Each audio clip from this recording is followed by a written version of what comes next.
ഇന്ന് നമുക്ക് അടിപൊളി ഒരു മഷ്റൂം മസാല ഉണ്ടാക്കിയാലോ. അതിനു മുമ്പ് ഈ ചാനൽ ആദ്യമായിട്ടാണ് കാണുന്നതെങ്കിൽ ഈ ചാനൽ ഒന്ന് സബ്സ്ക്രൈബ് ചെയ്യണേ. ഞാൻ Anjali, welcome to Anjali's food stories. ആദ്യം തന്നെ ഇപ്പം നമുക്ക് മഷ്റൂമിലേക്ക് പൊടികൾ ചേർത്ത് കൊടുക്കാം. 1/4 ടീസ്പൂൺ മഞ്ഞൾപ്പൊടി, 1/2 ടീസ്പൂൺ മുളക് പൊടി, ആവശ്യത്തിന് ഉപ്പ് കൂടി ചേർക്കാം. ഇനി ഇതെല്ലാം കൂടി നന്നായിട്ടൊന്ന് കൂട്ടി യോജിപ്പിക്കാം.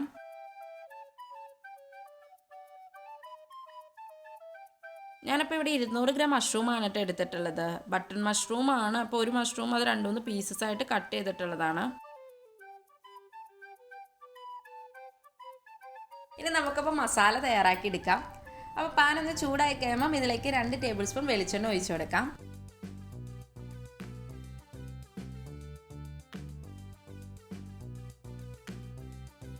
വെളിച്ചെണ്ണ ചൂടായി വന്നിട്ടുണ്ട്.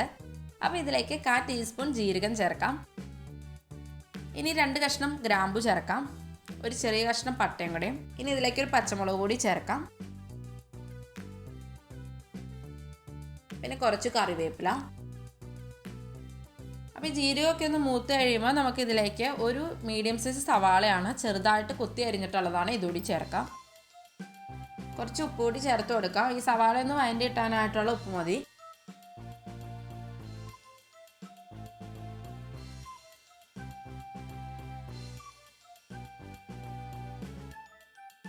ഇതപ്പോൾ ഒന്ന് വാടി വന്നിട്ടുണ്ട്. ഇനി ഇതിലേക്ക് 1 ടീസ്പൂൺ ഇഞ്ചി വെളുത്തുള്ളി പേസ്റ്റ് കൂടി ചേർക്കാം.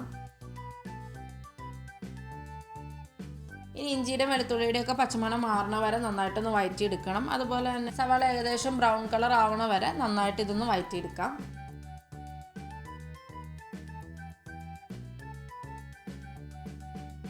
അപ്പോൾ സവാളയൊക്കെ ഒന്ന് വാടി വന്നിട്ടുണ്ട്. അപ്പോൾ ഇനി നമുക്കിതിലേക്ക് പൊടികൾ ചേർത്ത് കൊടുക്കാം. 1/2 ടീസ്പൂൺ മഞ്ഞൾപ്പൊടി, 1 ടീസ്പൂൺ മുളക് പൊടി, 1/2 ടീസ്പൂൺ മല്ലിപ്പൊടി, 1/4 ടീസ്പൂൺ ഗരം മസാല, 1/4 ടീസ്പൂൺ കുരുമുളക് പൊടി. ഇനി ഇതെല്ലാം കൂടെ ചേർത്തിട്ട് നമുക്ക് നന്നായിട്ടൊന്ന് മിക്സ് ചെയ്യാം. ഈ പൊടികളുടെയൊക്കെ പച്ചമണം നന്നായിട്ടൊന്ന് മാറിക്കിട്ടണം. ഇനി ഇതിലേക്ക് ഒരു ചെറിയ ടൊമാറ്റോ ആണ്, അത് പേസ്റ്റ് ആക്കിയിട്ടുള്ളതാണ്, അതുകൂടി ചേർക്കാം. ഇനി ഇതെല്ലാം കൂടി നന്നായിട്ടൊന്ന് കൂട്ടി യോജിപ്പിക്കാം. ഇനി നമുക്കിതിലേക്ക് മഷ്റൂം ചേർത്ത് കൊടുക്കാം.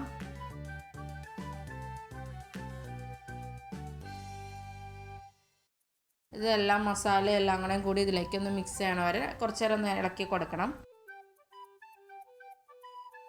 ഇനി ഇതിലേക്ക് ഞാൻ തേങ്ങാപ്പാലാണ് ചേർത്ത് കൊടുക്കണം. 1-ാം പാലാണ് കേട്ടോ. ഇതിപ്പോൾ 125 ml ആണുള്ളത്. അപ്പോൾ അതുകൂടി നമുക്ക് ചേർത്ത് കൊടുക്കാം. അപ്പോൾ ഈ തേങ്ങാപ്പാൽ കിടന്നിട്ട് ഈ മഷ്റൂം നന്നായിട്ടൊന്ന് വെന്ത് വരണം.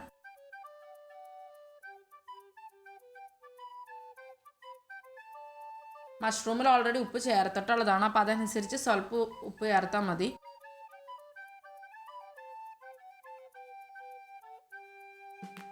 ഇനി നമുക്ക് മൂടി വെച്ച് നന്നായിട്ടൊന്ന് വേവിച്ചെടുക്കണം. അപ്പം നമ്മുടെ മഷ്റൂം നന്നായിട്ടൊന്ന് വെന്ത് വന്നിട്ടുണ്ട്. ഒരുപാട് നേരം വേണ്ട കേട്ടോ, ഒരു 10 മിനിറ്റ് മതി. പെട്ടെന്ന് തന്നെ ഇതൊന്നും വെന്ത് കിട്ടും.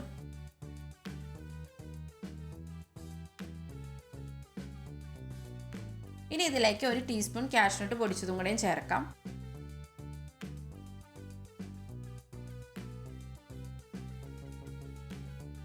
അപ്പോൾ ഇത്രയേ ഉള്ളൂ. നമുക്ക് എളുപ്പത്തിൽ ഉണ്ടാക്കാൻ പറ്റുന്ന മഷ്റൂം മസാല ഇവിടെ റെഡി ആയിട്ടുണ്ട്.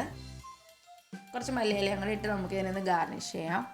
അപ്പോൾ ഇതെല്ലാവരും എന്തായാലും ട്രൈ ചെയ്ത് വെക്കുക. എളുപ്പത്തിൽ ഉണ്ടാക്കാൻ പറ്റുന്ന ഒരു മഷ്റൂം മസാലയാണ്. ചപ്പാത്തിക്കും ദോശയ്ക്കൊക്കെ വളരെ ടേസ്റ്റി ആയിട്ടുള്ളൊരു മഷ്റൂം മസാലക്കറിയാണ്.